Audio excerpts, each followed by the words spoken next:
Ayurveda product जो है उसके कौन कौन से कैटेगरी पे बात करेंगे। ज्यादातर आज हम बात करने वाले हैं थायराइड के ऊपर।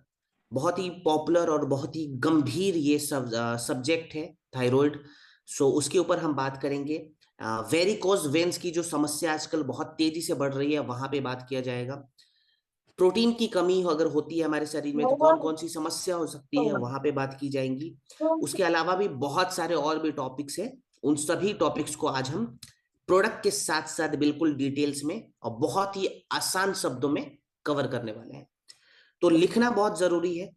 रिमाइंडर करा दूं कि जो जो पॉइंट्स आज हम इंपॉर्टेंट इंपॉर्टेंट यहाँ पे डिस्कस करेंगे उन पॉइंट्स को आप लोग अपने नोटबुक में जरूर नोट डाउन करें। और कुछ छूटे या ना छूटे डोज जरूर लिखना है। अगर किसी प्रोडक्ट में कोई स्पेशल मैं खाने पीने में परहेज बता रहा हूं उन परहेजों को भी नोट डाउन करें ताकि एक बैलेंस बनाकर आप लोगों तक प्रोडक्ट को पहुंचा पाए और रिजल्ट को आसानी से ले पाए। तो चलिए आज का हमारा फर्स्ट प्रोडक्ट जो कि अभी हमारी स्क्रीन पे आ रहा है, जिस प्रोडक्ट का नाम है एलोवेरा सिरप। यहां पे 680 लोग हैं। अब मुझे ये बताए 680 में से कितने ऐसे लोग हैं जिन्होंने एलोवेरा का नाम सुना है। एक बार थम्स अप करके बताएंगे कि सर नाम तो जरूर सुना हुआ है हमने। बहुत सारे लोगों ने थम्स अप करना शुरू कर दिया। जहां तक मैं मान रहा हूं सभी ने सुना होगा एलोवेरा का नाम, है ना। अब ये एलोवेरा है क्या, इसको समझते हैं। अच्छा, 680 में से 680 लोगों ने अगर नाम सुना है तो इस्तेमाल कम से कम मैं ऐसा मान रहा हूं 400 लोगों ने तो जरूर किया होगा। इस्तेमाल कितने लोगों ने किया, एक बार थम्स अप करके दिखा दे प्लीज। बहुत बढ़िया बहुत बढ़िया। मोस्टली लोगों ने थम्स अप करा है, चलो बहुत अच्छा। सो अब हम एलोवेरा के बारे में आज समझने वाले हैं कि ये एलोवेरा आखिर है क्या। आयुर्वेदा ये बताता है कि एलोवेरा को हम आयुर्वेदिक भाषा में क्या कहें, घृत कुमारी। इसको आयुर्वेदा के लैंग्वेज में या हिंदी में हम घृत कुमारी के नाम से जानते हैं। सबसे आसानी से पचने वाली अगर कोई आयुर्वेदिक जड़ी बूटी है तो वो है एलोवेरा। माने इंसान अगर सबसे आसानी से बिना अपने शरीर पे लोड डाले किसी जड़ी बूटी को पचा सकता है तो वो एलोवेरा है। बहुत ही इजी टू डाइजेस्ट प्रॉपर्टीज इसके अंदर होती है। अब ये कहाँ कहाँ काम आएगा उसको एक बार समझ लेते हैं। इसके अंदर कौन कौन से ऐसे गुण हैं जिससे हम बहुत सारे फायदों को निकाल सकते हैं, उसको एक बार समझते हैं। अब जैसे एलोवेरा के बारे में हमने समझा, इसको हिंदी में कहते हैं घृत कुमारी। घृत कुमारी एक ऐसी जड़ी बूटी है जो हमारे शरीर के पित्त दोष को बैलेंस करती है और अग्नि को मेंटेन करने में हमारे बॉडी को सपोर्ट देती है। अग्नि का मतलब यहां पे हो गया डाइजेशन। अगर किसी व्यक्ति का डाइजेशन खराब हो चुका है, बड़ी आंत में कोई समस्या हो रही है, कोलोन इन्फेक्शन हो चुका है, जैसा कि आज आपको पता है कोलोन कैंसर के चांसेस कितने बढ़ जाते हैं। बहुत सारे लोग कहते हैं सर डॉक्टर ने कहा है कि हमारी जो बड़ी आंत है ना वो सिकुड़ गई है। तो उन सभी केसेस में एलोवेरा बहुत अच्छा काम आता है। हमारे लिवर पे जो लोड बहुत ज्यादा बढ़ जाता है, टॉक्सिन्स का जो लोड बढ़ जाता है, ये उस लोड को भी कम करता है। पित्त दोष को अगर ये जड़ी बूटी मेंटेन कर रहा है, बैलेंस कर रहा है, डेट मीन्स हमारे शरीर में जो ब्लोटिंग वगैरह बहुत ज्यादा होती है, जो गर्ड की समस्या होती है, एसिड रिफ्लक्स की जो समस्या हो रही है, वहां पे काम आएगा। और हमारी स्किन की क्वालिटी को भी बहुत ज्यादा इंप्रूव करता है। अब एलोवेरा एक ऐसी जड़ी बूटी है, माने घृत कुमारी एक ऐसी जड़ी बूटी है जो हमारे शरीर के रस और रक्त धातु को बैलेंस करने का काम करता है। अब कुछ लोग पूछते हैं सर ये रस धातु और रक्त धातु क्या है। तो रस और रक्त धातु देखिए हमारे शरीर में है ना 7 प्रकार के धातु होते हैं। आयुर्वेदा बताता है कि ये जो ह्यूमन बॉडी है ये 7 धातुओं से मिलके बना हुआ है। ये कौन कौन से 7 धातु है फटाफट मैं नाम बता देता हूं आपको। सॉरी। पहला रस धातु जिसको हम कहते हैं प्लाज्मा। दूसरा रक्त धातु जिसको हम कहते हैं ब्लड। तीसरा आता है मेद धातु जिसको हम हेल्दी फैट के नाम से जानते हैं। चौथा आता है ममसा धातु जिसको हम मसल्स कहते हैं। पांचवा अस्थि धातु जो हमारी शरीर की हड्डियां होती है, जो बोन्स है। छठा आता है मज्जा धातु। मज्जा धातु का मतलब यहाँ पे हो गया बोन मैरो। और इसके बाद से जो आखिरी धातु है, सातवां धातु है, उसको हम शुक्र धातु कहते हैं। पुरुषों में स्पर्म, महिलाओं में ओवम, जो कि फर्टिलिटी के लिए बहुत इंपॉर्टेंट है। तो यहाँ पे जो ये एलोवेरा है, ये हमारे शरीर के रस धातु यानी कि प्लाज्मा, रक्त धातु यानी कि ब्लड को बैलेंस करने का काम करता है, उसमें एनर्जी बढ़ाने का काम करता है। एलोवेरा एक ऐसी जड़ी बूटी है जिसके अंदर आपको 75 से ज्यादा, एक दो मैं बात नहीं कर रहा हूं, 10 नहीं, 20 नहीं, 30 नहीं, 75 से ज्यादा एक्टिव न्यूट्रिएंट्स पाए जाते हैं। इसके अंदर आपको भर भर के रेटिनॉल की मात्रा मिलेगी, जिससे कि आपकी स्किन की क्वालिटी बहुत अच्छी होती है। माने जिनको झुर्रियां आ रही है, जिनको छाई की समस्या हो रही है, रिंकल्स उम्र से पहले दिख रहे हैं, ठीक है, हमारे जो स्किन्स है जो बहुत ही ज्यादा खींचे हुए महसूस होते हैं, ड्राइनेस जिनका बढ़ा हुआ है, वहां पे बहुत अच्छा काम आएगा बिकॉज ऑफ रेटिनॉल। प्लस इसके अंदर आपको विटामिन सी भर भर के मिलेगा, तो हमारे बालों की क्वालिटी को भी ये इंप्रूव कर रहा है, आंखों के लिए भी कहीं ना कहीं बहुत अच्छी है, और स्किन में ब्राइटनेस को भी लाएगा। आप लोगों ने एक कैटेगरी सुना होगा कि आजकल कोरियन स्किन का ट्रेंड बहुत बढ़ा हुआ है, ग्लास स्किन जिसको कहते हैं। कुछ महिलाएं हैं जिनको शायद मालूम हो ये बात। तो ये जो ग्लास स्किन है ना, ये जो कोरियन मेकअप्स होते हैं ना, कोरिया में ट्रेडिशनल तरीके से रेटिनॉल का जो इस्तेमाल है वो बहुत ज्यादा किया जाता है, और रेटिनॉल की मात्रा एलोवेरा में आपको भर भर के मिलेगा, नेचुरल तरीके से, बिना किसी केमिकल के। इसके साथ इसमें आपको कैल्शियम की मात्रा मिल जाएगी। तो आप समझ सकते हैं, अगर कैल्शियम की मात्रा है तो हड्डियों के लिए भी अच्छी है। मैग्नीशियम मिल जाएगा और जिंक मिल जाएगा, माने हमारे शरीर के रोग प्रतिरोधक क्षमता के लिए भी ये प्रोडक्ट बहुत अच्छी होने वाली है। अब आप इसको जनरलाइज तरीके से अगर समझें तो ये एक आयुर्वेदिक मल्टी वाइटमिन है, क्योंकि बहुत सारे गुण हैं इसके अंदर, और इजी टू डाइजेस्ट है। माने ये बच्चे भी इजिली पचा सकते हैं, जो एडल्ट कैटेगरी के लोग हैं वो तो आराम से पचा ही लेंगे, और जो सीनियर सिटीजन है ना, उनके शरीर में भी बिना किसी तकलीफ के ये जड़ी बूटी पच जाती है। तो इसका इस्तेमाल कैसे करेंगे, अब एक बार डोज पे हम ध्यान दे देते हैं। अब अगर डोज के बारे में हम डिस्कशन करें तो एलोवेरा का डोज कितना होना चाहिए। देखिए, एलोवेरा की जो तासीर होती है वो ठंडी होती है, माने ये जो जड़ी बूटी है ना, ये शरीर में ठंडक को थोड़ा सा ज्यादा बढ़ाएगा। अब ठंडक को बढ़ाने वाली जड़ी बूटी है, अभी तो थोड़ा सा सर्दियों का मौसम चल रहा है, तो यहां पे हम क्या करेंगे, इस वक्त इसको खाली गुनगुने पानी में मिलाकर पिएंगे। कब पिएंगे, सुबह सुबह खाली पेट, मॉर्निंग में फ्रेश होने के बाद 20 से 30 ml एलोवेरा को 1 कप गुनगुने पानी में मिलाएं, उसे सुबह खाली पेट पी जाए। अब एलोवेरा पीने के बाद एक नियम हमें बनाना है। नियम ये रहेगा कि जब हमने एलोवेरा पी लिया, कम से कम 1 से 1.5 घंटे तक हम कुछ भी नहीं खाएंगे, ताकि वो हमारे शरीर के अंदर अच्छे से डाइल्यूट हो जाए। उसके बाद जो भी ब्रेकफास्ट वगैरह आप करते हैं, बिल्कुल नॉर्मल आपका तरीका रहेगा डेली का, उसमें कोई चेंजेस नहीं लाने। अगर आप एक अच्छे डिटॉक्सिफिकेशन प्रोसेस को बढ़ाना चाहते हैं, माने आप बोल रहे हैं कि सर एलोवेरा तो ठीक है, लेकिन इसके साथ और मैं क्या ऐड कर लूं जो सुबह सुबह मैं एलोवेरा के बाद पी सकता हूं प्रोडक्ट में। तो एक प्रोडक्ट मैं सजेशन दूंगा, जो इसी का एक भाई है, अगर दोनों साथ में आ जाते हैं तो कमाल का रिजल्ट आता है।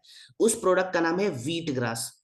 आप चाहें तो एलोवेरा के बाद 1 गिलास गुनगुने पानी में 1 छोटा चम्मच व्हीट ग्रास को मिलाकर भी पी सकते हैं। तो आपका डिटॉक्सिफिकेशन प्रोसेस, माने शोधन क्रिया, बहुत अच्छा हो जाएगा। और कम से कम 2 महीना तक लगातार प्रोडक्ट ले एक अच्छे रिजल्ट को देखने के लिए। ठीक है, चलिए। अब हम बात करेंगे पाइल्स के ऊपर। पाइल्स के लिए हमने एक प्रोडक्ट बनाया है जिसका नाम है पाइलोडॉक रस। अब ये पाइल्स में काम आएगा। देखिए, पाइल्स के बारे में मैं आपको बता दूं, एक आंकड़ा आईसीएमआर ने दिया था 2023 में, सर्वे करवाने के बाद, जिसमें हमें बताया गया कि भारत में हर 10 में से एक एडल्ट को पाइल्स की समस्या है। अब अगर अभी के हिसाब से कैलकुलेट करें तो आपको इंडिया में एक्टिव पाइल्स के जो पेशेंट है कम से कम 15 से 16 करोड़ मिलने वाले हैं। आप समझ सकते हैं, अगर आप मार्केट पॉइंट ऑफ व्यू से देखेंगे ना, तो इसका मार्केट भी बहुत बड़ा है, क्योंकि करोड़ों में पेशेंट है, लाखों में नहीं, करोड़ में नहीं, करोड़ों में पेशेंट आपको मिलेंगे।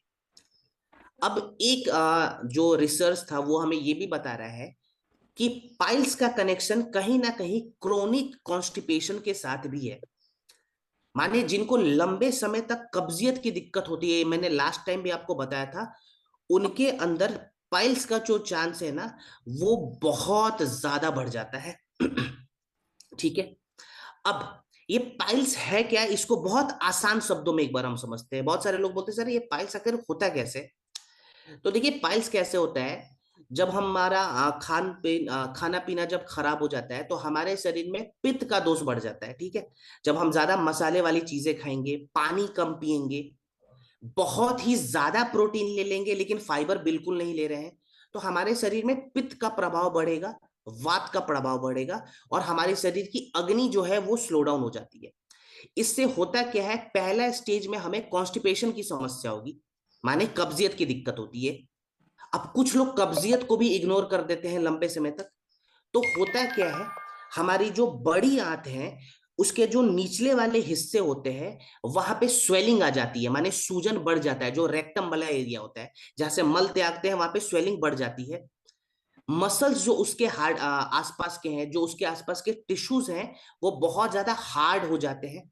ठीक है। तो स्टूल ठीक से पास नहीं हो पाता। कुछ एब्डोमन मसल्स का हिस्सा बाहर निकल आता है हमारे रेक्टम वाले एरिया से, माने मल द्वार से कुछ एब्डोमन का हिस्सा बाहर निकल आता है और ब्लीडिंग शुरू हो जाती है। सिंपल शब्दों में बताओ तो पाइल्स यही है। साइंस कहता है कि पाइल्स दो प्रकार के होते हैं, एक इंटरनल एक एक्सटर्नल। एक अंदरूनी पाइल्स है और एक बाहरी पाइल्स है। अगर आप ऑपरेशन करवाते हो, बहुत सारे लोग बोलते हैं सर पाइल्स में डॉक्टर ने कहा है ऑपरेशन करवा लो। देखो ऑपरेशन अगर आप लोग करवाओगे ना, तो जो बाहरी पाइल्स है उसका इलाज हो जाएगा। जो पार्ट बाहर निकला हुआ है डॉक्टर उसको काट के हटा देगा, बोलेगा जाओ ठीक हो गया। लेकिन जो अंदर समस्या हो रही है, जो हमारे लार्ज इंटेस्टाइन के कुछ पार्ट बिल्कुल हार्ड हो गए हैं, मल ठीक से बाहर नहीं निकल रहा, टॉक्सिन्स बहुत ज्यादा आ गए हैं, उसका इलाज हम कैसे करें।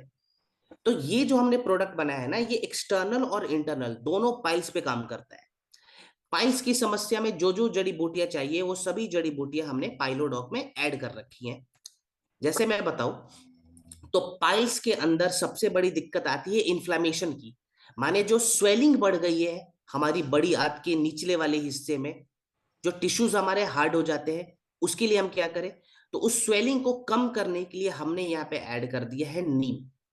2019 में Indian journal of molecular science ने एक शोध करा था नीम पे। उस एक्सपेरिमेंट में, उस रिसर्च में यह बताया गया कि नीम के इस्तेमाल से पाइल्स के दौरान जो स्वेलिंग बढ़ जाती है उस स्वेलिंग को हम कम कर सकते हैं। तो हमने नीम ऐड कर दिया। दूसरा हमने क्या करा, सबसे बड़ी समस्या आती है पाइल्स में सर ब्लीडिंग को कैसे रोके। ब्लीडिंग बहुत ज्यादा हो रहा है, दर्द बढ़ा हुआ है, वहां पे हम क्या करें। तो ब्लीडिंग को रोकने के लिए और दर्द को खत्म करने के लिए हमने नाग केसर का इस्तेमाल करा है। नाग केसर के अंदर ऐसी प्रॉपर्टीज होती है जो खून जो बहुत ज्यादा बह रहा है ये उसको कंट्रोल करेगा, और इसके अंदर हीमोस्टेटिक प्रॉपर्टीज होती है, माने जलन वगैरह को भी कम कर रहा है और खून को भी बहने से रोक रहा है। इसके बाद हमने क्या करा है, पाचन तंत्र को बेहतर बनाना जरूरी है ताकि कब्जियत की जो शिकायत है वो धीरे धीरे बैलेंस हो जाए। तो हमने हरी तकी का इस्तेमाल करा है। फिर हमने दरिद्रा का भी इस्तेमाल करा है। इसके अंदर एंटी माइक्रोबियल प्रॉपर्टीज होती है, माने जो इन्फेक्शंस बहुत ज्यादा हो जाते हैं हमारे पेट में पाइल्स के दौरान, इंटरनल पाइल्स में खास करके, ये वहां पे काम आएगा। और लास्ट में जो हमारी बड़ी आंत की जो नली है वो बहुत ज्यादा हार्ड हो जाती है, उसको सूद रखने के लिए हमने एलोवेरा का इस्तेमाल करा है। तो इतनी सारी चीज हमने एक प्रोडक्ट के अंदर ऐड कर रखा है, तो इससे रिजल्ट आपको शानदार मिल सकता है अगर आपने सटीक तरीके से इसका इस्तेमाल करना सीख लिया तो।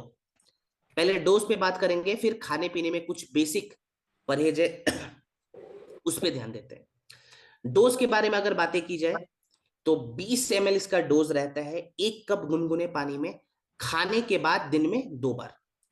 20 ml पाइलोडॉक 1 कप गुनगुने पानी में खाने के बाद दिन में 2 बार। अब इसके साथ अगर मैं बताऊं तो खाने पीने में क्या क्या ध्यान हमें देना है। देखिए भोजन यहाँ पे बहुत ही हमें ध्यान से करना है। सबसे पहले तो जिनको पाइल्स की समस्या हो रही है ना, वो लो प्रोटीन डाइट पे आ जाएंगे। जिस खाने में प्रोटीन की कमी है वैसा खाना ज्यादा खाएंगे हम, ठीक है। फिलहाल थोड़े समय तक प्रोटीन हमारे लिए अच्छा नहीं है, क्योंकि फिर हमारे लिवर पे भी लोड पड़ेगा, कॉन्स्टिपेशन की भी समस्या बढ़ सकती है। तो हमें क्या करना है, फाइबर ज्यादा लेना है, सलाद खूब खाना है, खिचड़ी खाना है, माने जो चीज आसानी से पच जाए। चावल खाते तो थोड़ा सा गीला चावल खाए। दाल अगर ले रहे हैं तो पानी की मात्रा थोड़ा सा ज्यादा होनी चाहिए दाल में, हल्दी की मात्रा भी थोड़ी सी ज्यादा होनी चाहिए। नमक अगर ले रहे हैं तो नमक भी हमें सेंधा नमक का इस्तेमाल करना है, ठीक है, व्हाइट सॉल्ट नहीं। थोड़े समय का ही ये बस हमें परहेज रखना है, उसके से जो आप नॉर्मल डाइट लेते हैं वो ले सकते हैं। इसके बाद से हमें एक चीज और ध्यान देनी है कि जब भी हम खाना खाते हैं ना, उस खाने को चबा कर खाएं। ये छोटी सी चीज यहाँ पे बहुत हेल्प करेगा। एकदम से लोग 2-3 बाइट लेते हैं फिर निगल लेते हैं, ये गलती नहीं करनी है। अच्छे से चबा के खाने को लेना है, और खाने के तुरंत बाद पानी ना पिए, कम से कम 20-25 मिनट रुके, फिर जो आप पानी पीते हैं वो पानी पी सकते हैं, थोड़ा सा वॉक कर ले उसके बाद। तो ये छोटी छोटी चीज हमें सॉरी, पाइल्स वाले केस में ध्यान देनी है, ठीक है। 3 महीने का हम प्रोटोकॉल बनाएंगे कि 3 महीने हमें प्रोडक्ट का इस्तेमाल करना है। चलिए आगे बढ़ते हैं। ओके, अब हम बात करेंगे थाईडॉक पे। थायराइड में काम आने वाला ये प्रोडक्ट है। ये बहुत ही डिमांडिंग प्रोडक्ट है, आपको मार्केट में हजारों लाखों पेशेंट मिलने वाले हैं थायराइड वाले, जो कि डिमांड करेंगे कि सर या मैम हमें थायराइड में क्या करना चाहिए, कैसे हम इसको ठीक करें। तो थायराइड को पहले समझ लेते हैं। अगर एक बार समझ लिया इसको ये प्रॉब्लम क्या है, तो सॉल्यूशन भी हमें मिल जाएगा। प्रॉब्लम समझने से पहले अगेन एक डेटा मैं आपके साथ शेयर करूंगा, जो कि आईसीएमआर का डेटा है, जहां पे बताया गया था कि भारत में आज से 3 साल पहले तक जो एक्टिव थायराइड के पेशेंट थे वो लगभग लगभग 4.5 करोड़ के आसपास थे। 3 साल पहले का डेटा बता रहा हूं। अभी समझे कि तीन तीन सालों में जो पॉल्यूशन का स्तर बढ़ा है, जो हमने खराब डाइट ज्यादा लेना शुरू कर दिया, मोस्टली जो बड़े शहरों के लोग होते हैं उनमें थायराइड की समस्या हमने ज्यादा देखी है। अब ये थायराइड है क्या? क्या ये कोई वायरस और बैक्टीरिया से होने वाली बीमारी है? नहीं, थायराइड कोई बीमारी नहीं है, ये एक डिसऑर्डर है। देखिए हमारे गले के पास है ना, कंठ के पास एक ग्रंथि होती है, एक ग्लैंड होता है जिसको कहते हैं थाई ग्लैंड। ये तितली के शेप का होता है, बटरफ्लाई के शेप का होता है। अब किसी भी कारण, हजारों कारण होते हैं, हमारे थाई ग्लैंड के शेप जब चेंज आ जाते हैं तो समस्या होती है। अब कुछ लोग बोलते हैं सर ये थाई ग्लैंड का काम क्या है, इसका काम भी समझना जरूरी है।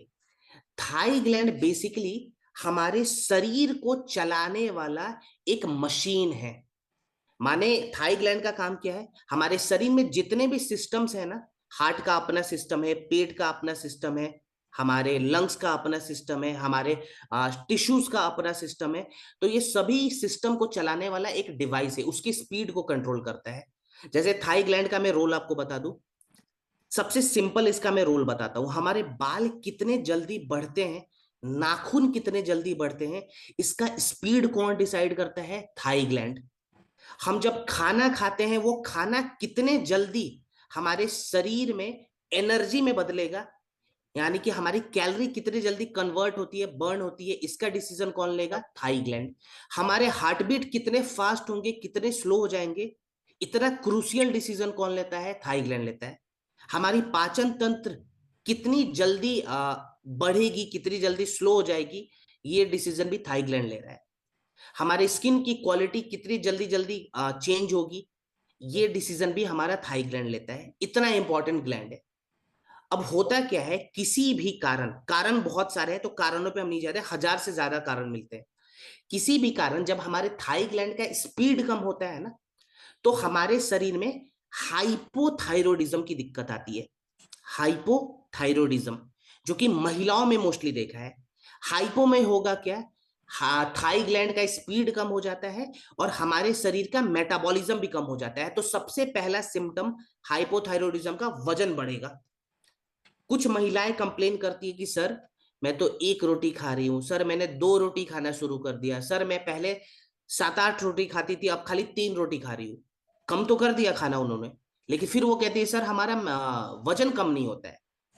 दैट मीन्स आपको हाइपोथायरॉयडिज्म की दिक्कत है, माने थाई ग्लैंड ने अपनी स्पीड को बहुत स्लो कर दिया है। इसमें होगा क्या, एनर्जी की कमी हो जाएगी, ऊर्जा शरीर में महसूस नहीं होती है, फटीग की दिक्कत होती है, पीसीओएस के चांसेस जो हैं वो कम से कम 5 गुना बढ़ जाते हैं। इनफर्टिलिटी के जो चांसेस है वो भी कम से कम 5 गुना बढ़ जाते हैं महिलाओं में। ये हाइपोथायरॉयडिज्म का सिम्टम है। दूसरा केस आता है हाइपरथायरॉयडिज्म, पहला हाइपो, दूसरा हाइपर। हाइपर में क्या होगा, थाई ग्लैंड किसी भी कारण अपने स्पीड को बहुत ज्यादा बढ़ा लेगा। अगर स्पीड बहुत ज्यादा बढ़ा तो हमारा मेटाबॉलिज्म भी बढ़ेगा, बहुत ज्यादा बढ़ जाएगा, और हम एकदम से पतले हो जाएंगे, माने बॉडी बिल्कुल सूख जाएगी। बाल जो है वो सबसे पहले ड्राई होने शुरू हो जाएंगे और झड़ने शुरू हो जाएंगे। बाल सूख जाएंगे, रूखे हो जाएंगे, तब झड़ने शुरू करेंगे। नाखून हमारी जो है वो सफेद होने लगती है बिल्कुल। इसके अलावा क्या होगा, आपके हथेलियों में बहुत ज्यादा पसीना आएगा। ये छोटे छोटे सिम्टम्स है, बॉडी बताता है कि मुझे ठीक करो। ये सिम्टम्स मैं दिखा रहा हूं कि मेरे हाथों पे पसीने आने शुरू हो जाते हैं, बाल झड़ने शुरू हो जाएंगे, बॉडी एकदम पतला हो जाएगा, बेचैनी रहती है, हार्ट बीट बहुत ज्यादा फास्ट हो जाता है। ये हाइपरथायरॉयडिज्म का सिम्टम है। अब यहाँ पे हाइपो हो या हाइपर हो, प्रॉब्लम तो एक ग्लैंड में आ रहा है ना, तो इसी ग्लैंड के शेप को हमें खाली रिवर्स करना है। इसके अंदर जो ब्लॉकेजेस आ रखे हैं उनको खोलने हैं और हार्मोन्स को बैलेंस करना है। तो ब्लॉकेजेस को खोलने के लिए, हार्मोन्स को बैलेंस करने के लिए और शेप को रिवर्स करने के लिए हमने थाइरॉक्स परवाहिक का निर्माण करा है। कौन कौन सी जड़ी बूटियां हैं सबसे पहले बात करते हैं, जो सबसे मेन प्रॉब्लम हो जाती है, सेप हमारे थाई ग्लैंड के खराब हो जाते हैं, स्वेलिंग आ जाती है बहुत ज्यादा। इसमें स्वेलिंग को कम करने के लिए हमने खंचर का इस्तेमाल करा है। एथनोफार्माकोल ने 2018 में ये प्रूफ करा था कि खंचर के अंदर एंटी गोइट्रोजेनिक प्रॉपर्टीज होती है, माने ये थाई ग्लैंड के शेप को रिवर्स करेगा और उसके स्वेलिंग को नॉर्मलाइज करने में हमारी मदद करता है। इसके बाद से हमारे थाई ग्लैंड का जो सबसे इंपॉर्टेंट हार्मोन है जिसको हम T4 कहते हैं, जो हमारे शरीर में थाई ग्लैंड की स्पीड को मेंटेन करता है, माने जितना बॉडी के लिए थाई ग्लैंड का स्पीड चाहिए उतना स्पीड मेंटेन करेगा, T4 हार्मोन, जिसको थायरोक्सिन भी कहा जाता है। टी फोर हार्मोन को बैलेंस करने के लिए हमने अश्वगंधा का इस्तेमाल करा है। दूसरा भी जो प्रॉब्लम था वो हमने सही कर लिया। अब नर्वस सिस्टम को सपोर्ट देना है, नर्वस सिस्टम को सपोर्ट देने के लिए हमने जटमांसी ऐड कर दिया। इसके बाद से हमने गुगुल ऐड करा है, एनर्जी को बरकरार रखेगा, मेटाबॉलिज्म को मेंटेन रखता है। और लास्ट में शतावरी ऐड करा है, जो हार्मोन्स हमारे डिसबैलेंस हो रखे हैं ना, उन हार्मोन्स को ये बिल्कुल सीक्वेंस में बैलेंस करने का काम करेगा। तो बिल्कुल नेचुरल तरीके से हमने हमने अपने थाई ग्लैंड के शेप को भी रिवर्स कर दिया, हार्मोन्स को भी रिवर्स कर दिया, बैलेंस कर दिया, और जो हमारे T4 वगैरह थे उनको भी नॉर्मलाइज कर दिया। अब इसका इस्तेमाल कैसे करें, साथ में एक प्राणायाम मैं बताऊंगा, उसका भी, उस चीज का भी ध्यान रखें। तो सबसे पहले डोज के बारे में मैं बता दूं तो 15 ml के आसपास इसका आप डोज रखेंगे, खाना खाने के बाद दिन में 2 बार गुनगुने पानी के साथ। ठीक है, 15 ml थाइरोडॉक खाना खाने के बाद गुनगुने पानी में मिलाए, दिन में 2 बार पिए। थाइरोडॉक ले लिया। अब खाने पीने में क्या क्या परहेज रखना है, तो देखिए हाइपर थायराइड हो या हाइपोथायराइड हो, हमें परहेज रखना है खट्टा सामान का और ठंडा सामान का, बेसिक सा परहेज। किसी चीज में अगर बहुत ज्यादा खटाई वगैरह है उसको इग्नोर कर दे। जो चीज बहुत ज्यादा ठंडी होती है, जैसे ठंडा पानी ही क्यों ना हो, हमें नहीं पीना है। ठीक है, बस ये 2 चीजों का ध्यान रखिए। अब हम करते हैं प्राणायाम पे बात, कौन सा प्राणायाम करना है हमें। तो देखिए प्राणायाम हमें मोस्टली सुबह में करनी है। कौन सी प्राणायाम हम करेंगे, सुबह सुबह उठेंगे, पहले सूर्य उदय के समय धूप में बैठ जाएंगे, 10 मिनट तक पहले धूप में बैठ लें। 10 मिनट के बाद हमें उज्जयी प्राणायाम का अभ्यास करना है। उज्जयी प्राणायाम क्या करता है, ये हमारे थाई ग्लैंड को वाइब्रेट करके ब्लॉकेजेस को खोलता है। ठीक है, तो उज्जयी प्राणायाम कर लिया। उसके बाद का नियम क्या रहेगा, उज्जयी प्राणायाम करने के बाद जो धनिया का पत्ता होता है ना, सबको पता है, मार्केट में मिल जाएगा इजिली, उसको लाएं, उसको पीस ले, उसमें कुछ भी मिलाना नहीं, खाली पानी डाल के पीस ले, उसकी 1 चम्मच चटनी बनाए और उसको खा जाए। उसके बाद से 1 गिलास गुनगुना पानी पिए। उज्जयी प्राणायाम के बाद ये चीज करनी है, ध्यान रखेंगे। धनिया के पत्ते को लाएं, पानी डाल के चटनी बना लें, कुछ भी मिलाना नहीं है एक्स्ट्रा उसमें। उस चटनी, 1 चम्मच चटनी को खा जाना है और 1 गिलास गुनगुना पानी पीना है। तो ये छोटी छोटी चीजें अगर हम प्रोडक्ट के साथ ऐड करते हैं, अगेन मैं दोहराऊंगा, रिजल्ट मिलने में हमें आसानी हो जाती है। कितने समय का कोर्स रखे? तो 3 महीने का कोर्स रखेंगे मिनिमम। ठीक है, चलिए अब हम बात करेंगे वेंडा कॉइल पे। सो वेंस रिलेटेड समस्याओं में काम आता है, माने नसों से जुड़ी हुई कोई समस्याएं हो अगर हो रही है किसी को, वहां पे ये काम आएगा। भारत में फिलहाल मैं बता दूं तो लगभग लगभग हर 100 में से 20 एडल्ट्स के नसों में कोई ना कोई एक समस्या मिल रही है। 100 में से 20 माने 20% के आसपास जो एडल्ट्स है वो परेशान है नसों से जुड़ी हुई समस्याओं के कारण। एक बहुत ही कॉमन प्रॉब्लम आज के डेट पे, जो शायद आप लोगों ने भी जरूर देखा होगा मार्केट में, जो इसके केसेस है वो बढ़ रहे हैं, वो है वेरिकोज वेन। वेरिकोज वेन में होता क्या है, हमारे घुटने के पीछे जो काफ मसल वाला एरिया होता है ना, वहां पे नसों का एक गुच्छा बन जाता है। पूरा वो एरिया नीला हो जाता है, नस बाहर निकलते हुए दिखते हैं हमारे टिश्यूज के आसपास में, और बहुत ज्यादा दर्द बढ़ जाता है, चलने में भी तकलीफ होती है। कई बार ये केस इतना बढ़ जाता है कि लोग बिस्तर से उठ नहीं पाते। तो वेरिकोज वेन जैसी समस्याओं में भी ये प्रोडक्ट काम आएगा। नस अगर कहीं के खिंच गए हैं वहां पे भी काम आएगा।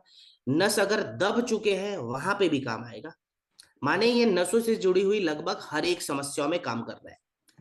कुछ लोग पूछते हैं सर ये वेरिकोज वेन में काम कैसे करता है, तो उस चीज को भी हम समझेंगे, लेकिन पहले समझते हैं वेरिकोज वेन है क्या। बहुत ही सिंप्लीफाइड करके हम समझते हैं। वेरिकोज वेन में होता क्या है, हमारे जो नस है ना, घुटने के पीछे वाले जो एरिया है वहां के जो नसें हैं, उनमें सबसे पहले स्वेलिंग आ जाती है। पहला स्टेज होता है वेरिकोज